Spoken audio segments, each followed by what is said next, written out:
Welcome back to another episode with us at ADHD Babes, the podcast. Thank you to everyone who's joined us so far, and please don't forget to follow us, leave us a rating and review, and share with others. Today's episode is hosted by me, Shereen. Hey. And today we're joined by Rach Idowu, who is a social influencer, ADHD advocate, and the creator of ADHD trait Flashcards. Welcome, Rach. Tell us a bit about yourself and when you formally got diagnosed. Hi, I'm Rach Idowu. I also go by Adulting ADHD online. My journey was very unexpected. So I'm currently 30 and I was diagnosed with ADHD combined type at the age of 26. So how it came about, very randomly, it started in 2016, or I just noticed I would forget things. I was a bit all over the place and things just weren't making sense. It was almost just like I woke up and I realized that everything was, backwards. So I did what we all do. We go on Google and try to figure out what is wrong with us. And I actually arrived at early onset dementia. And when I've mentioned this, I've had so many people say the exact same to me, that this is what happened. So I didn't sit with it. I, of course, book an appointment with my GP and I say, hey, I feel like I have early onset dementia. She, of course, laughs because I'm a 24-year-old saying that I think I have dementia. That must be scary. It is scary because I was freaking out and I didn't tell my family because I was just like, oh my gosh, what if it is? So I did a memory test there and then. But it was ridiculous. I had to say the words like cat, plane, dog, like a list of words backwards on the spot. It was so silly. I thought, if that's the process, it's the process. But it was easy. Of course, I was able to do it. And then she was like, okay, you're fine. You don't have early onset dementia. And she was just like, well, you've traveled places. So I studied abroad previously and I worked abroad. And she said, well, I think you might just be disoriented from just moving around. And I was like, okay, went home. And then, so between 2016 and 2018, nothing changed. Things weren't clicking. I would find it very difficult to do something that will take someone, let's say, an hour. It could take me days, or I could probably just not do it due to procrastination. I look up and all my friends are in like stable careers. They're able to save. And I'm thinking, what is going on? And growing up, I always attributed a lot of this to being the middle child because I had heavy middle child syndrome. Anyways, 2018 hit, so I'm like, no, something is wrong with me. And I think then the Grey's Anatomy episode had come out where there's this Dr. Amelia Shepherd. She'd go rogue and just do crazy things. And it turned out she had a brain tumor. So I'm like, maybe it's a brain tumor. Oh, so, no. That is sitting with me. And I was like, okay, I've gone from early onset dementia to a brain tumor. But I was just like, I think I tried to get an MRI and you're not allowed to on private. I think your GP has to refer you and they don't refer you because of the radiation and stuff. So whatever. Randomly, I go on Netflix and I watch a documentary that everyone in the ADHD community hates. And I understand that they hate it. Would you like to have the name of it or no? Yeah, go ahead. Yeah, sure. Okay. So guys, disclaimer, I am not advocating for this. I'm not saying that's the best documentary about ADHD, but it's called Take Your Pills. And what resonated with me is that there were grown men on there saying, they struggle to do like the dishes, chores, just little things that people wouldn't think that was attributed to like ADHD. And I think I remember a black man on there crying when he eventually started ADHD meds. And I was just like, wow, like this is a big man crying and they're experiencing quite a few things that I'm experiencing. And then there and then I'm like, it has to be ADHD. Did what I did before, went on Google, and then again went to my GP. To cut the long story short, she has said, I don't think you have ADHD. You graduated, you have a good job. I have a patient that has ADHD and you're not like them. And then I begged. I absolutely had to get rid of all of my pride. I had to embarrass myself and beg my GP for a referral. And she said, okay, so why do you think you have ADHD? Now, this is the important point. If you think you might have ADHD and you're trying to get assessed, especially via the NHS, they are going to ask you for examples. And I understand why, because ADHD is usually diagnosed in childhood. So this is way back in 2018, where they're quite, GPs are confused as to like why an adult is coming to them thinking that they could have ADHD when this is something that should have been diagnosed in childhood. And again, there's a lot of ignorance on their part. So I gave examples of how I experienced ADHD traits in childhood and in adulthood. And then she said, okay, well, I don't think you have ADHD. It's going to take you about 2 years, but I'll refer you anyway. I thought she was just saying that to like dissuade me from doing it. And I was like, it's fine. I'll just wait on the list. And eventually, a year and 6 months later, I saw 2 psychiatrists via the NHS, and then I got diagnosed with ADHD combined type in January 2020.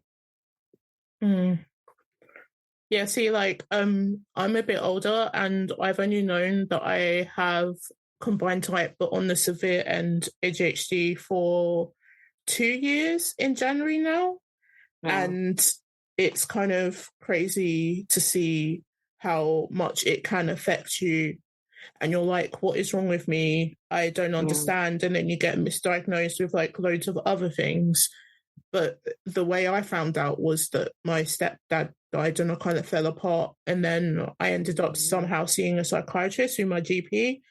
And then the thing you mentioned earlier about how you can't do forms, There was one point where like she'd been asking me to do a form for weeks, and she went, Shereen, go on your phone now, open up the website, it's this, this box. Wow. And I was just like, that's the only way she got me to do it. And then afterwards I was like, oh, it wasn't so bad. And she was just like, yeah, Shereen, I've been thinking something for a while. And I was like, what is it? And she was like, I'm pretty sure you have ADHD, not BPD. And I was like, oh. Oh, wow. Because my perception of ADHD, because I only have met one other person before ADHD babes, was they're very kind of like loud and kind of like intellectual. And I'm not like that at all. So that was my idea of it. So when I jokingly said, oh, you're going to say I have ADHD? And she went, yeah. I was like, huh? Yeah. The surprise, right? Definitely is a grieving process as well with that as well. Yeah, because it's, especially if you're even like looking for answers for years, it's a bit of a relief because, okay, you know what's, I wouldn't say wrong, but at the time I was like, okay, I know what's wrong with me. But then it's like, oh, damn, I wish I knew earlier because I would have been able to prevent X, Y, and Z from happening. I would have been maybe further along in life. I probably would have been friends with certain people and things like that. So yeah, I definitely agree. There is a bit of a grieving process. Yeah, it's very hard. Yeah. But so would you say that you have actually got through your grieving process at all? I would say now, yes, but I still think what if? Like there is never a time where I would never think what if, especially the times where, let's say I've got like a good project or something that I want to do and I'm just not able to like follow through, or I look at things that I was unable to complete and I'm like, damn, what if I didn't have ADHD, or what if I was medicated maybe years earlier on? Because what I explain to people, especially when it comes to, let's say, ADHD medication, it's not going to fix everything. Like you take the pill, you take the meds, and it's not going to, it's transformative, but it's not going to like fix your life, right? Because of the many years of masking and picking up certain habits and just operating in a different operating system, there are a lot of things you unlearn and a lot of things you have to learn to do differently. And the meds aren't going to teach you that. They help to facilitate what you already want to do and they give you like focus and direction, but they're not going to, for me, change the way I think per se. So, yeah. Yeah, like they can be really beneficial, but they're not a quick fix to just fix everything. It's kind of like to help you be able to kind of like manage life and daily things just a bit better than you could before. Yeah. But so you used to be a civil servant before becoming an advocate for adults with ADHD. What was it like transitioning from one career to another? Because they're like very different.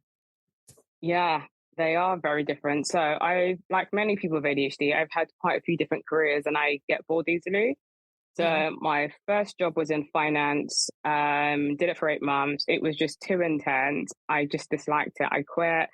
my second job was when I moved into the civil service and I was working on procurements and contracts. So I was on a grad scheme.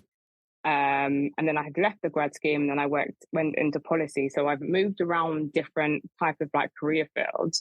But yeah, life as a civil servant, I think for me personally, I did enjoy it. So I'm the type of person because again, ADHD combined type, my hyperactive side of the brain likes being driven, likes the kind of maybe fast paced, juggling different things. I feel alive by the adrenaline. And again, I have like dopamine seeking behavior, so that helped. But so how is it different? Yes, so I had done that for about 5 years in true ADHD fashion, done that for about 5 years, and I took a career break. And so I did explore, maybe I should just do advocacy full time, because I started advocating for people with ADHD from 2020, so 4 years since then. And I've been creating content, doing speaking gigs, creating the cards alongside work. But then during that 6 months lull period, I realized that I need more. I need to be mentally stimulated. I do like the environment of office and having co-workers and just something that keeps me alive. And so I did go back into employment where I work in like energy industry, but it's still very different from being a civil servant. And I'm still able to do ADHD advocacy alongside that.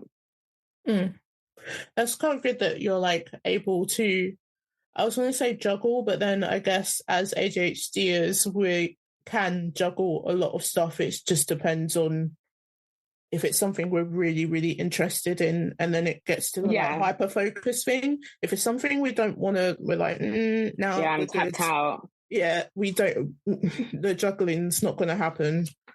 Completely. So yeah. Also, I've seen on Instagram, because I do follow you, and I think your content is absolutely amazing. And thanks. I feel seen and heard, which is great. And yeah, it's just awesome that you exist. I'm just going to say that. I'm just going to put that out there. So I was going to mention your ADHD flashcards. So you created a range of ADHD flashcards, and with each card, it explores like different traits, like it explores different traits like procrastination, difficulty sustaining attention, impatience, restlessness, and coping with strategies for each trait.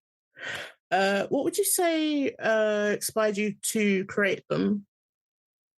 Yeah, it's a good question. So when I first got diagnosed with ADHD, so via the NHS, once you get diagnosed, you are given monthly appointments with your psychiatrist. I think that's when you opt to take meds, just to see how it's going. So I got diagnosed in January 2020. What happened 2 months later? The pandemic, lockdown hits. And now these were in-person appointments, but then I got a letter in the post saying, well, due to the pandemic, all appointments are being cancelled. You will hear from us. And I didn't hear from them until 7 months later. So I had, I think, 2 appointments. So March hits now. I've just been diagnosed. And the only person who understood what I was experiencing and who I could speak to was the psychiatrist. But I just didn't have that option anymore. So then that's when I started being on Twitter. And then that's when I started my Substack newsletter. So during that process, I was learning about ADHD, speaking to others, kind of understanding myself, and kind of taking a stock take of like the behaviors I exhibit and why, some examples, and what I found has been helpful for me. And then one day I was talking to with my sister. She's a med school student, and when she studies, she has these flashcards that she writes her notes. Those tiny flashcards. Yeah. And I was just like, imagine that exists for like people with ADHD. Like there is so much information online, which is good, but sometimes it could be overwhelming. There's too much on there. You can't tell the difference between what is really ADHD or what is someone trying to go viral. There's no access to a lot of the studies, a lot of the medical jargon for me, and my brain is quite boring. But there could be a way to simplify this. And because I have ADHD combined type, I knew I was able to kind of talk about traits from both the inattentive type and the hyperactive impulsive type, and then use some of my examples that a lot of other people resonate with, and then top tips to kind of help them to put these cards together. And so during that time, I was exploring, am I going to do a book? Because I had got contacted by book agents, and I was just like, I'm not writing a book. Like, I'm just not going to sit there and write it. Like, we'll pay you, Zach. I'm not going to write it. I don't know. These flashcards are good. So I had an iPad, and I make comics, and then I just started designing them on like Procreate from scratch. I knew you were going to say Procreate. Really? I knew it. Yeah. And the design, the color, so the actual color is black, dark blue, and then you've got like boxes of like pink, yellow, all of these different colors, and I'll show you. It's inspired by the Vice City game. So the cover of Vice City. Grand Theft Auto Vice City, and I was like, Vice City. Yeah. Yeah. Yeah, and that's how I got the theme going. So yeah. I was going to ask you if, like, because I'm going into graphic design mode, if each color like symbolized something, but I guess it's the Vice City, which isn't a bad thing because it is a good game. So it's amazing. Why not? And then colors, like you're like a graphic design guru. When people, I mean, for me, when I look at something, things need to scream out to me. And so I was really thinking about like the color compatibility, the contrast, how they complement each other, and how easy it would be for, let's say, someone who is dyslexic or someone who has ADHD and their just brain misses like a word, can like read it, basically. Yeah. No, I think it's a really good idea. Like, I've been eyeing them up. I'll send it to you. For real? Send me your address. Yeah, no, for real. I'll send them to you.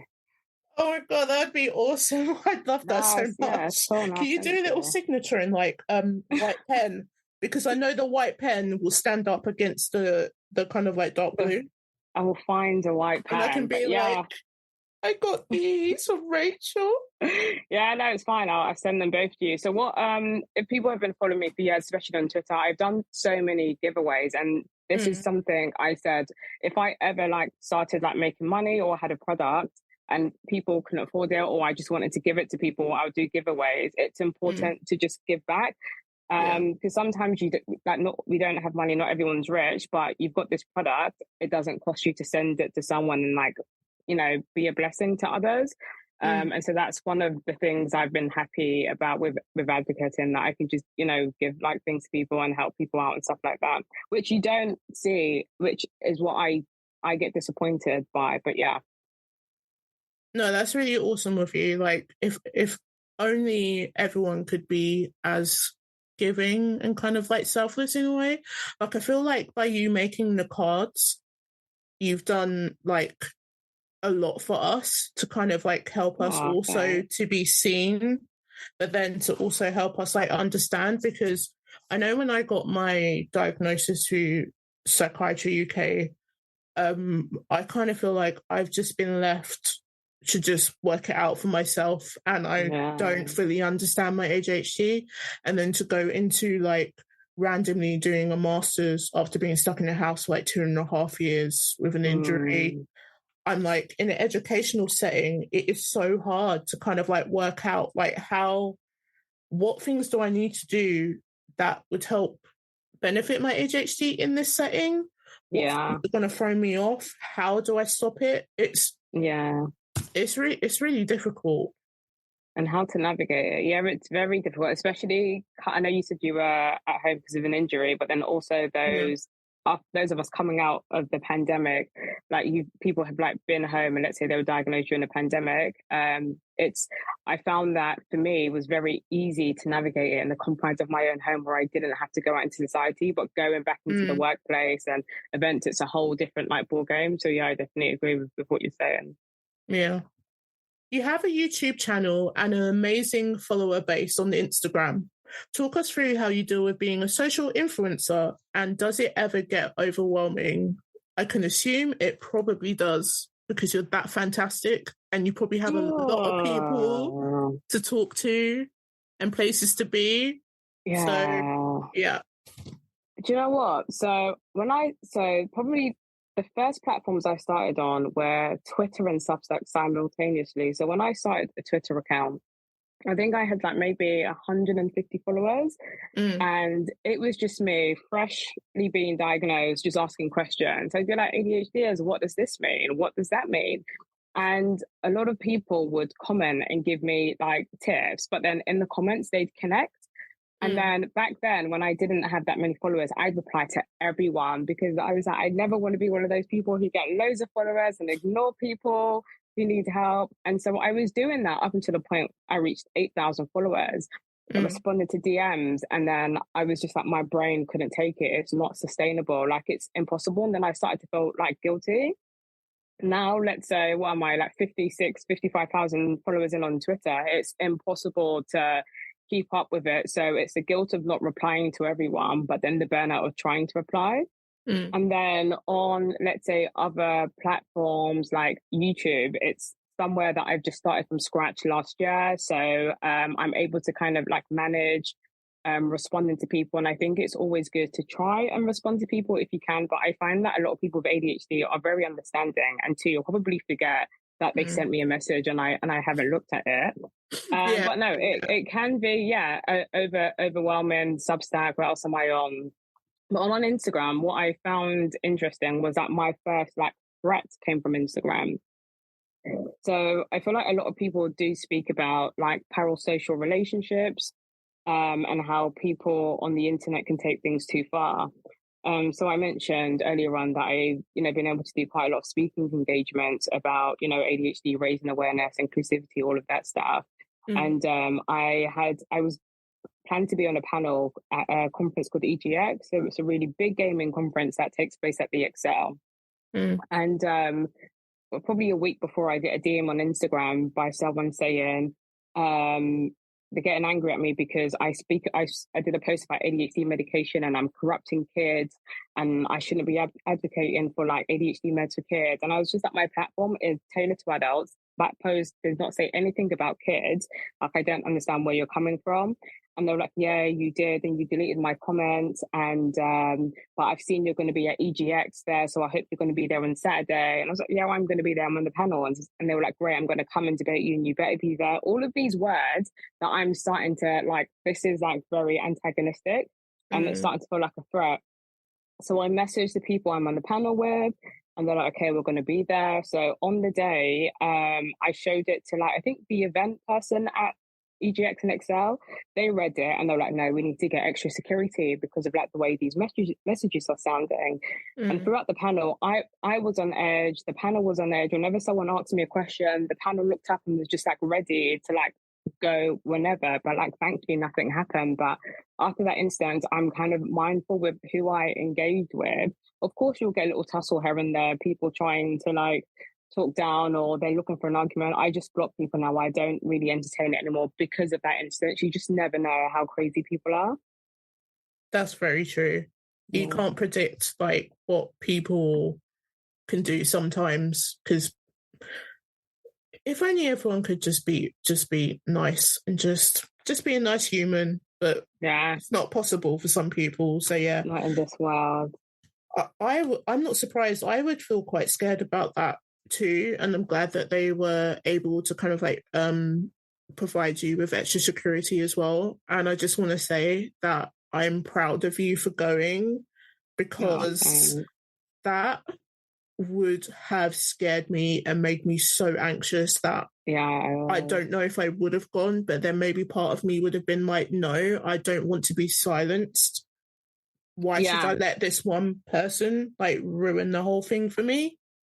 Yeah, there is that element of that. And I thought about it. I was like, no, I love gaming. It's EGX. Like, because of the people on the panel. So the people I was in a panel with, I had done Comic-Con with twice or three times before, with like all creators, and I have a good relationship with them. And because I trusted them to show up, and the extra security gave me comfort, but I was still very anxious. And even nowadays on social media, people want to antagonize you when you're a big account, because when you respond, it gives them a bit of back and forth and people follow. It's like they get clout off of it. And so one instance that I still can't believe that happened. So, in the UK, I'm sure in many countries, people do a dissertation. And so I get a lot of university students asking if I can comment or if I can be interviewed. And for me, it's just too many people. So what I done on Twitter was like, hi guys, we have so many university students who are looking to speak to people with ADHD. If you fit this criteria, you're a black woman, or you're a woman, or you were diagnosed late in life, like message me or comment under this thread so they can like see it and contact you. And then I had some Black American woman say, well, what's the compensation for this? And I was like, well, they're uni students. I was a broke uni student. I don't know if their universities offers vouchers, but it's unlikely. And they were like coming at me saying, oh, I'm not about to let this big account go toe to toe with me. I've got time today. It was outrageous. And then as I was responding, there was another one coming up the woodworks, and I was like, I see it, and then I click on their page and like they're retweeting their GoFundMe, their promo pages. And I was just like, okay, this is the scheme. You argue with someone that has a lot of followers that bites back, and it works in their favor compared to mine. So I try not to respond when people, you know, really try to kind of like draw me out on certain things that are absolutely ridiculous. Yeah, no, I think that is actually a good idea, because it's just not worth it. I feel like, even by even my brother has told me that like my ADHD is not real, blah, blah, blah. And it's just like, sometimes there's just no getting through to people, even though they can kind of see what you go through or what symptoms you have or what you might struggle with. It's just nothing. It's just nothing. It's just like, oh, you're just lazy, or, oh, you're just this. It can be really hard, but no, just keep going, keep doing what you're doing, because you're doing great. Thank you. So, and we need more representation out there as well. Yeah, I agree. Especially, so I don't know if this is a hot take. So I've obviously been advocating for a while, and like been able to like do speaking gigs in like mainly like US, Canada, and the UK. And there is a massive difference between the UK and the US. But I think this is across many industries where you see Black people. I'm not saying it's great, but when you compare it to like the music industry, the acting world, going over to the US, there is more opportunity that, I mean, many Black creatives will say in the US and then in the UK. And I actually started to notice it in like the neurodiversity community, is that when there are big conferences in the US, like the main ADHD conferences, you will have like the biggest like advocates like Jess McCabe, How to ADHD, really nice person, all of these people. And then you have a lineup of equally amazing Black people who are advocates. And then in the UK, it would be most of it like corporate elites who are white or other, and maybe the one or two Black people. And I've noticed there's just a massive difference when it comes to representation and the conversations about intersectionality that isn't happening enough. Yeah, it really isn't. And it's also an absolutely amazing thing that ADHD Babes exists, because they've also been a massive comfort to me. Like when I found out, because I have a disability and that's why I was stuck in the house, but it's like when I found out, and then I discovered them, I didn't feel so alone, because we all know that like the studies are done on like white males who are young, and we know that it comes out differently in women and girls. Yeah. So it was just, I don't know, they just helped me feel valid and listened to and seen, and like I really, really appreciate them, because I don't know what I would have done, because I feel alone with my ADHD sometimes. So yeah, it's just like the more like representation we have, the better, and we definitely need more over here as well, for sure. Yeah, community safe space. And what I will say is, I would love to see more Black men as well. So there are quite a few men over the years that I've spoken to in DMs, given advice to like behind the scenes. But I feel like for men, it's for the ones that I've spoken to, it's more of an embarrassment. So they're not very public about, you know, the struggles they face due to ADHD. But I think there is a space for like a Black male to fill, for other men to see, okay, I'm a man, I have ADHD, and it's okay. So yeah, I agree in representation as a whole. So also on your channel, you talk a lot about RSD. Yeah. Do you struggle with RSD when putting yourself out there, and do you have any advice for our listeners? And just a quick note, RSD is rejection sensitivity disorder, which is it not? Dysphoria. God damn it. I was so close. Close. They're both D's. Do I need to do it again? I honestly think that if we keep the correction in, then no. But if you want to do it again, feel free. If you put the correction in, it's fine. I don't mind. It doesn't have to be perfect. Says an ADHD person. Yeah. So it's dysphoria. So do you struggle with RSD when putting yourself out there, and do you have any advice for our listeners? And I would say that I definitely struggle with it and suffer with it. And then I know that I will go into my mind and I'll be like, they hate me. I did something wrong. Maybe there's this thing that I said that maybe has like annoyed them. Or maybe there's this one thing that I should have said and I was actually silent, but my mind didn't process it until weeks later. There's just so many different things that can happen, and you're like, because ADHDers don't really want to feel alone. Like the world is so it benefits neurotypicals. I'm pretty sure I'm using that wrong. But it doesn't benefit us. Yeah. So it's just like trying to navigate and trying to appear as, I don't want to say a normal human, I'll say standard. Yeah. I get what you mean. Yeah, it's difficult and complicated. Yeah, no, I get what you mean. So one thing I would say about rejection, it's a normal human feeling. Everyone will experience or feel like they are rejected at some point in life. I would say the main difference for people with ADHD is the extreme emotional sensitivity that isn't deemed to be like on a normal scale. So it's the way we internalize, we ruminate on it. It's crippling. Maybe the way we cope with it. Some people turn to like drinking, unhelpful vices to deal with the perceived rejection or the actual rejection. And so for me, if I'm looking at, let's say, the advocacy work, so yeah, when I first started raising about awareness about ADHD, I was completely anonymous. Nobody knew my name. I didn't even have a picture of myself. It was a graphic.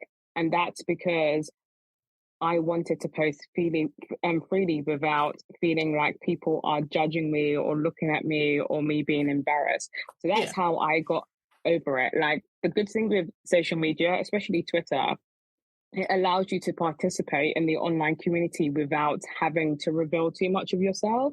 So if, let's say, someone listening does want an online community or wants to kind of like understand ADHD and ask questions, go anonymous. You've got Twitter, you've got Reddit, if you don't feel comfortable with revealing your identity. And for me, I've done that for over a year, and that was very freeing. And the only reason why I revealed myself was that I saw someone tweet, there aren't that many Black people with ADHD I come across on Twitter. And I'm like, hang on, I'm one of you guys. And that's when I done that reveal. And then in just real life stuff, there's like a part of my ADHD brain where it's very impulsive and I don't think. So I don't have time to think about the rejection. I just do. Which I can't tell you how to get that. I think that's just the way I'm like wired. I try not to sit and think about something too much. I just do it. Some of it is good because I'm able to go and, go for opportunities or go to that event by myself or do certain things. But on the other hand, it does, of course, lead to like dumb decisions, impulsive spending. But I think a lot of rejection sensitivity dysphoria can be resolved with working on like your self-esteem. And I say this because going to like, I've done like therapy and just talking through how I catastrophize or I come up with, let's say, an issue when it snowballs and I haven't even hypothetical worries. So that's what they call it, hypothetical worries.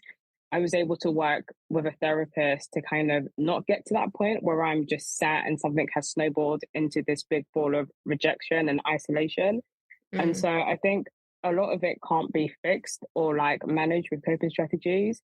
I think talking, if you don't have a therapist, talking it through with someone, so someone can say, hey, I can understand why you're feeling that way, but the way I'm seeing it, I see it a different way. And if you trust that person, they help you to talk you down the ledge.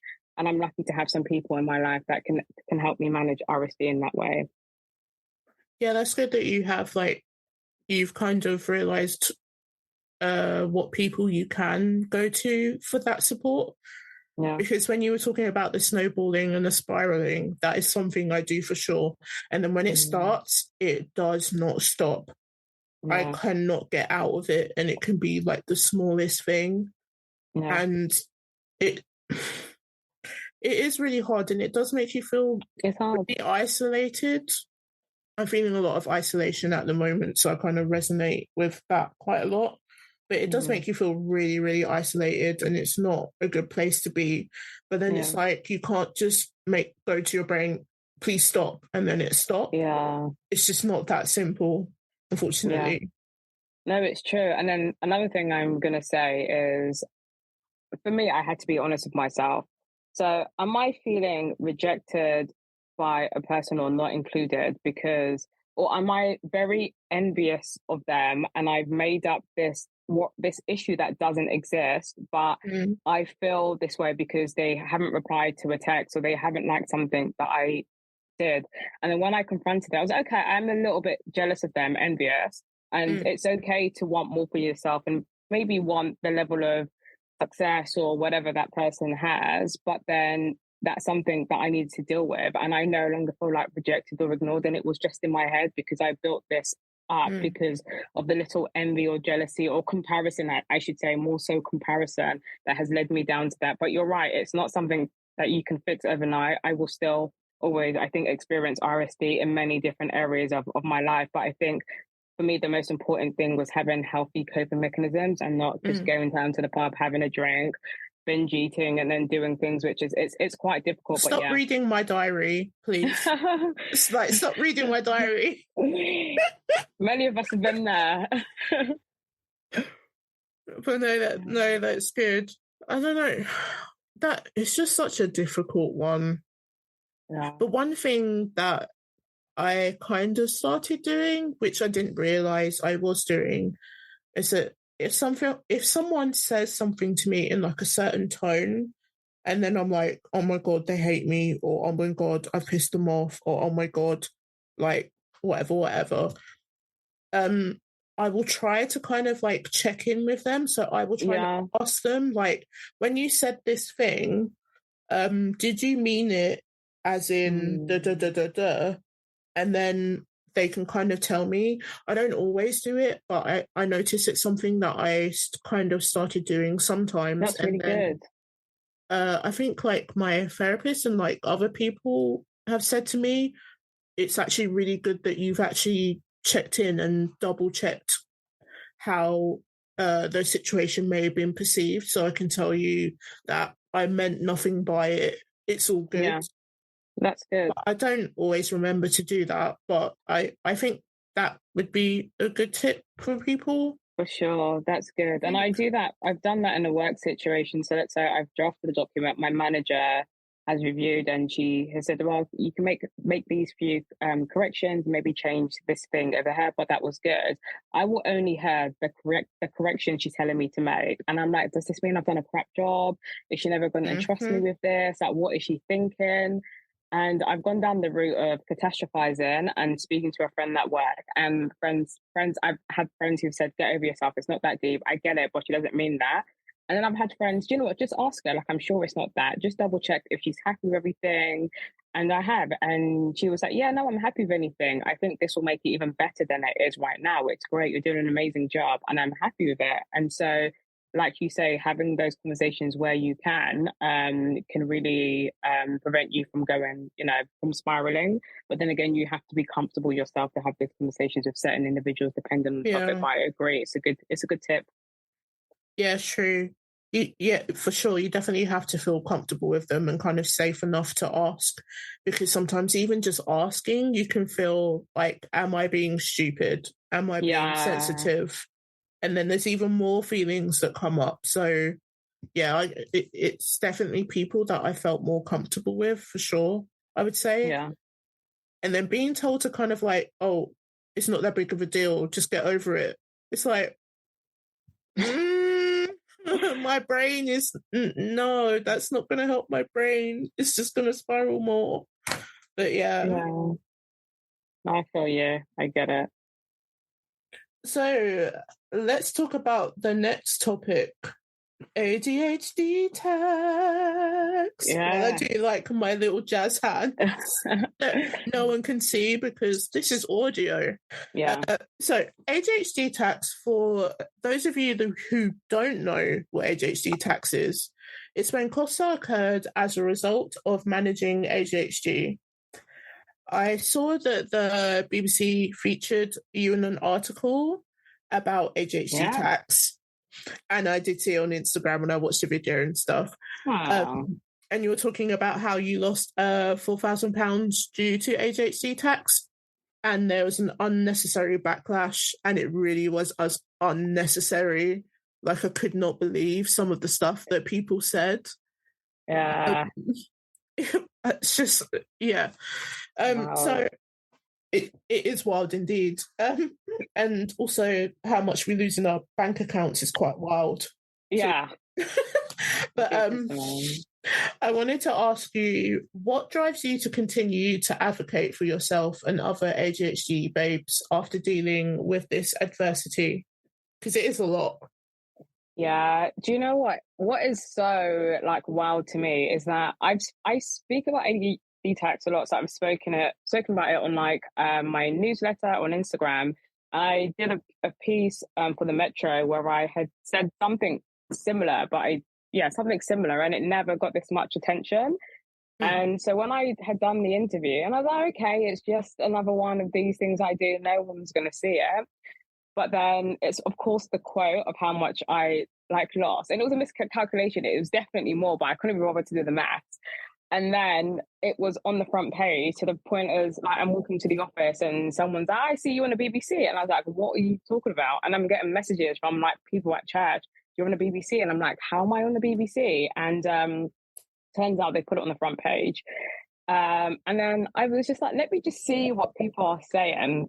And I think because I've advocated for years, I do expect some level of backlash because you're going to have people being contrarian, you're going to have people being very ignorant and people doing it for like clout. But then when I clicked on like the article, on Twitter, on the post, I saw it had already had like over 1 million impressions. And then the quote tweets and then the comments, I was like, this is ruthless. And so some of them did make me laugh because they're the ignorance, like you just have to laugh at it. So someone said, oh, how can you hire this person to do a job if all they do is lose money? And I did find that so funny. I was cracking up. Oh, wow. Okay. I cannot. So some of them were like, I can't lie, they're like very funny, but ignorant funny, because I do have a sense of humor and I do like a bit of dark humor. And then some of them were like, this could really give me my 13th reason. And I can't remember what it was, but some of them were like super awful. And then I was like, I clicked off of it. And then I had seen someone had reposted with some really nice words about how it works for people with ADHD. I had followed her. I think it had like 40,000 retweets or likes. So her very nice post went viral. And then if you scroll all the way down to the bottom, you had people saying, wow, she's only lost 4,000. I've lost more than that. And I feel so seen. And, you know, people telling me, well, I read this and my daughter or son thinks they have ADHD from reading this article. So the bad is quite a lot, but then the good that comes from it outweighs it. And you do have to develop thick skin, or you just decide to stop reading, which I do. So there's only so much of the comments I read when those big pieces happen. But yeah, it was surprising. I've never had that reaction with any of the articles I've ever featured with. And it's so strange. The topic is ADHD tax. Yeah. And it's like, oh, we've lost our minds. Like, of all the topics, seriously? Yeah. it's just nice that you've made people aware that that's a thing, because I didn't even really know about ADHD tax until maybe last year. Oh wow! Because I've had a lot of problems with Adobe. You know, like when you get the discount and then they renew it, when you forget to cancel it and then they charge you the whole 400, and you're like, I've got the money. Okay, no Adobe, gone. So I've had like my own issues with ADHD tax, which I didn't know was a thing until maybe about last year. Okay. Especially when it comes to subscriptions, whether it's like Adobe or whatever, or like Netflix or just whatever there's a subscription for. And then you get that special offer. And then you're like, great, I'm sorted. I can just use this as much as I want. But then you forget when the offer runs out, and then a big chunk of money gets taken, and you're like, how am I gonna pay my bills this month? I'm gonna interject here. If any ADHD starts a trial, right? Cancel the trial as soon as you start it, because you'll still get your trial, but they can't take your money. Sign up and cancel straight away. That's true. But the thing is, what I've noticed for some, I can't remember which company it was, nothing major, because they get away with it. They make it so hard to find out how to unsubscribe. So in the email, the best way to have it is in the email, like cancel subscription. But even some of them don't have it. You have to do it through the website. You can't do it through your phone or the app. You have to go through the website and jump through hoops. And then you're distracted because of ADHD. Say you do it later, and next thing you know, you've got this like £50-something bill that comes out of your account. And you're like, damn it, they got me. And I didn't even use it. Yeah. Might as well just set the money on fire. Anecdote, and you just reminded me that I need to cancel something. So I had a podcast account that from hosting a different podcast to this one, and we paid so that we could see like we could get like more feed stuff and stuff like that, like reports. Yeah. And then we didn't. We paid for the year and then didn't bother. We didn't continue with the podcast. So I thought, okay, I'll get everything out and then I'll cancel. And then I got an £80 bill. And I was wow. There goes another year. And I've just remembered I still haven't cancelled that. So I'm going to do that. Uh-oh. Yeah. £80 is a lot as well. Yeah. Wow. Right. Just, I don't even want to think about the ADHD tax numbers that I would have right now. Estimate. I don't even want to. If I gave the real figure, Elon Musk would have had to buy a new service for Twitter, because if I did took my time and calculated, it would have been way more than 4,000. I thought I was being moderate from what I could remember. And I was just like, wow. Someone said 16 grand. Another one said, someone said they were in 60 grand debt. I was like, wow, okay. The numbers were high. And I was like, oh, okay, cool. Bit better about myself. Wow, that is a lot. Yeah. That is crazy. But it's just that our minds have so much to juggle that I'm not surprised that it is a thing. Yeah. But so what sort of tips would you give to ADHDers so they could avoid ADHD tax? The one that Shauna said, who secretly came in with her secret knowledge and then left. I'm that devil on your shoulder, dude. Yeah.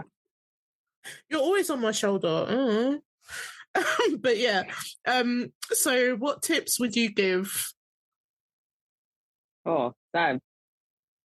I would say a lot of us experience ADHD tax for so many different reasons. So let's say, for me with ADHD, we struggle with, let's say, lack of attention to detail, impatience and impulsiveness. So I'll give you my credit card example. I was a university student. I was I'm obviously not going to read the terms and conditions. I just want money. Who does? Yeah. And so you're not reading how much the APR, whatever you call it, and the payment terms or that. You're just going to do it. And that was my ADHD impulsiveness, my impatience of just wanting to get it done, and then lack of attention to detail. So I'm just skimming everything. And so in that scenario, I would say at least sit down and watch a YouTube video of like different credit card offers. If you don't want to sit and read, so at least get the introductory read. It's like, okay, this is what it is. And then maybe compare or ask a friend or people at work, if you're in work, okay, you have like a credit card, like what do you think about the one you have? And that's what I've done, like a lot of lessons learned, and a lot of people gave me the information I needed. I of course still like read the key bits, but that really stopped me from going through what I went through before, whereas I forgot to pay my credit card because I didn't do direct debits. The rate on return was like probably one of the highest for like a credit card company. It was really bad. So for that, where it's due to procrastination. So another example, I had like 3 root canals and a crown like a year and a half ago, and I paid it in installments because it's expensive. But for that, that's due to procrastination. And the only thing that helped me was the pain, and it was too late. What you don't want to do is wait until it gets to that point, but it's very hard. Sometimes it's impossible. So for me, I have a Stop reading my diary. Yeah. Oh my God. I have a nagging mother, a nagging sister. As much as I hate being nagged and people telling me what to do, but I have to for certain issues, like probably TMI. So I done my like cervical cancer screening 3 years ago, but it's changed now. You have to do it like every 3 years. So they've been texting me every day. Like I promise you, like I think they just had me on like repeat. So then every day I get a new text and I'm like, okay, I'm going to book it because of the reminders. So if you have a phone, set up recurring reminders to the point of where it's annoying. The ones that you can put an alarm with it, so it forces you to do it. Or if you have people in your life who are able to nag you to get that thing sorted out and it's going to irritate you, sometimes those are the extreme options that can help. I was going to say, like with the credit card thing, that's what Shauna was to me. Because I'm like, I don't know anything about credit cards. And she was like, this. Yeah. And I was just like, perfect, thank you. Now I'm going to be an adult. I just want to put a disclaimer, that knowledge came through the trial and error that happened with Rach. Okay, yeah. Oh, and really? I did all the Rach stuff, did stupid credit cards, didn't read it, got in debt, got myself out of it, some of it, and then gave you all of the things I learned. So I'm just saying I may have passed on some wisdom, but it was because of the tax that it afforded me. I love it. Now, and the thing a lot of people don't realize, so I think I'm quite a smart person. I have a degree. I did accounting and finance courses. I've done international finance courses. I've done financial management courses.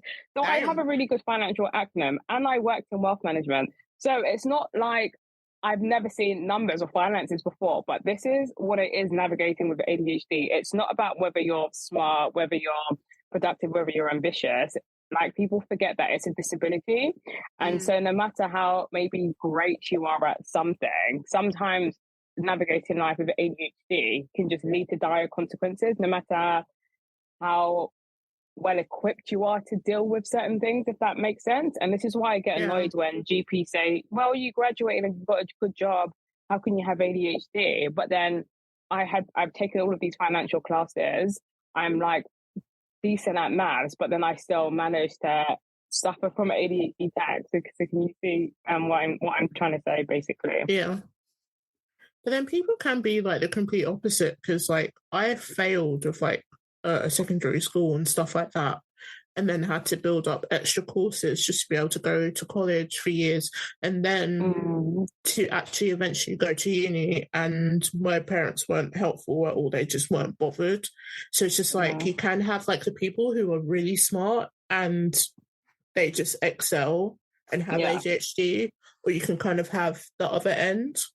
So it's kind of like a mixed bag. There's not really 100%. Just because someone's smart doesn't mean that you can't. That's just an odd theory. Oh, you're smart, so yeah, you're fine. Yeah, you'll live. You'll figure it out. So we'll do a mini recap of what we've talked about today. So we've been talking to lovely Rachel, and we've talked about how you were a civil servant and then you changed to being an ADHD influencer, and working the journey in the energy industry. Yes, and the energy industry. Boop, boop, boop, boop, boop. Sorry, that's my different changing of jobs noises. Anyway, and then we also talked about you having a YouTube channel and Instagram and how you've built an amazing follower base due to your content and just you as a beautiful human. Thank you. We've also talked about RSD, which is not disorder, it's dysphoria. I will remember that. And we also talked about ADHD tax, which we definitely know affects us all. And our bank accounts are crying. They are sobbing. So if there was one thing that you could take away from this conversation, what would it be? Ooh. Do you know what? Usually I'm going to come because people are going to ask me this. But what I would say is don't let people's opinions and their perception of you invalidate how you're feeling or your experience, because I think in general as humans, society likes to tell us what we are, what we are not, how to behave, how to navigate, what to do to become successful. And of course it's even harder being, a Black woman with a disability. So people are probably going to tell you don't have ADHD, you're lazy or you're dumb, or well, I know someone else who has ADHD and they're able to thrive, but how you're feeling is valid. And if you're sitting there wondering, could it be ADHD, and you have the means to get assessed, don't let other people's opinions make you second guess yourself, because you deserve to have that support and treatment if and when available. And also kind of be kind to yourself. I think it's very easy to compare ourselves to others just in general. And then when you have ADHD, like I said earlier on, I have friends who are neurotypical and they're thriving. They're able to do things that I wish I was able to do earlier on in my life, but had, ADHD.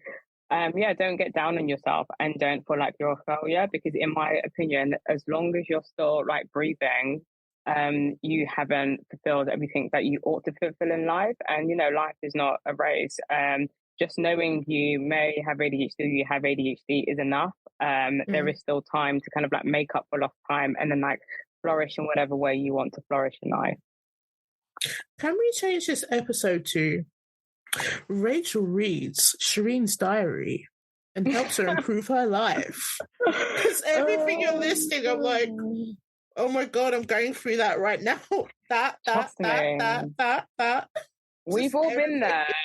No, and what I should say, I try to say, I was diagnosed 4 years ago and it's taken me 4 years to get up to this point. So when I was first diagnosed, you would not hear most of this from me because I'm still figuring it out. And I think it's okay for all of us to take the time to figure things out. We're on a learning journey and it's life. You could have everything figured out per se, but then you're gonna get hit with a curveball. Something unexpected might happen. During the pandemic, I lost my closest friend. I lost my uncle, was like a dad to me. I had a colleague who died by suicide, another colleague who died by cancer. So many people dying around me, and at that time it was very difficult to cope. But it would be. It's a traumatic experience, and so I think sometimes we can get hyperfixated on what's wrong or why aren't things working. But we just need to sit in it and rest, and it's okay to feel the way we are feeling in certain situations. So yeah, no, I totally agree. Also want to say sorry for your losses as well, but I didn't want to interject you. But yeah, I think I kind of feel like I needed to hear that right now because I'm struggling with a lot, especially dealing with chronic pain and a disability all the time. It's just and I kind of do feel like sometimes maybe I wish I didn't have ADHD. I wish I could just do this, and this like everybody else, but I can't. I am who I am, and I kind of just have to maybe learn how to accept it as best as I can and try and figure out ways to work with it. Because I think ADHD brains are quite good for creativity, so I guess I'm doing the right thing.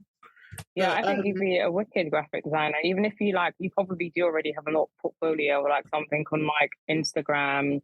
And I have a few friends who are graphic designers who have ADHD who like go to Comic-Con and have like a stall and do things. So I think leaning into our strengths and what makes us happy helps, and not focusing on, let's say, like I have worked in policy for a while. I would love to be like a great surgeon just because, but why would I spend time trying to become a surgeon while I'm good at policy and I love it?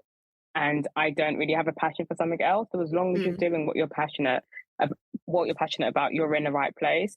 And so my rule of thumb is I don't care what I'm doing. I just want to have fun. And if I'm having fun, that's enough for me. And if you have that one or two things that will make you content, whatever you're doing, you're fulfilling it. So I would try to look at it that way. But yeah, no, graphic design, a master's, that's insane. I don't even know many people with a master's, or who are studying for a master's. So it's really, really good. I don't even know how I got on the course, but somehow I did it. Talent. And you have to be talented to get on those courses. I feel like, not to downplay business degree, because I have a business degree, like you can like read a book, but like art, you look, and graphics, you look and be like, okay, they got the creativity for it. So no, yeah, don't sell yourself short. So Rachel, is there anything you would like to share that you have coming up in the pipelines? Oh, that's a good question. So I'm really excited that I'm doing a talk for an NHS trust this Friday about ADHD. Ooh. Full circle moment. It won't be public, unfortunately, but that's what I'm excited about. I finally have a website, www.adultingadhd.com. It's been 4 years and I finally have a website, so go and visit it. And I am hoping to come up with some merch, so some t-shirts, and finally writing an ebook. I haven't started, but that's the aim, to write an ebook. So yeah, that's what I have going on right now. When you said you bringing out a website, my head did the like Caribbean horns that were like like celebration horns. Yeah. But no, it's good. Thank you, Rach, for joining us this week. It's been a pleasure to chat with you and learn more about you. And if any of our listeners would like to connect with you, how can they get in touch? Right, so I'm on all social platforms. I use Twitter more often, but you can find me, what's my handle? The handle, Adulting ADHD, on every single social platform. And yeah, DM me, shoot me a mention. I'm around. So thanks for joining us for this episode. Please feel free to follow our podcast so you don't miss future episodes, and follow us at ADHD Babes on socials to continue the conversation. ADHD Babe members can also join the conversation in our members-only Discord and WhatsApp groups, so consider signing up and supporting us in doing great work to support our wonderful community of ADHD Babes. Thank you for joining us for this episode. Leave us a review. Thank you. Catch you next time. Bye. Bye.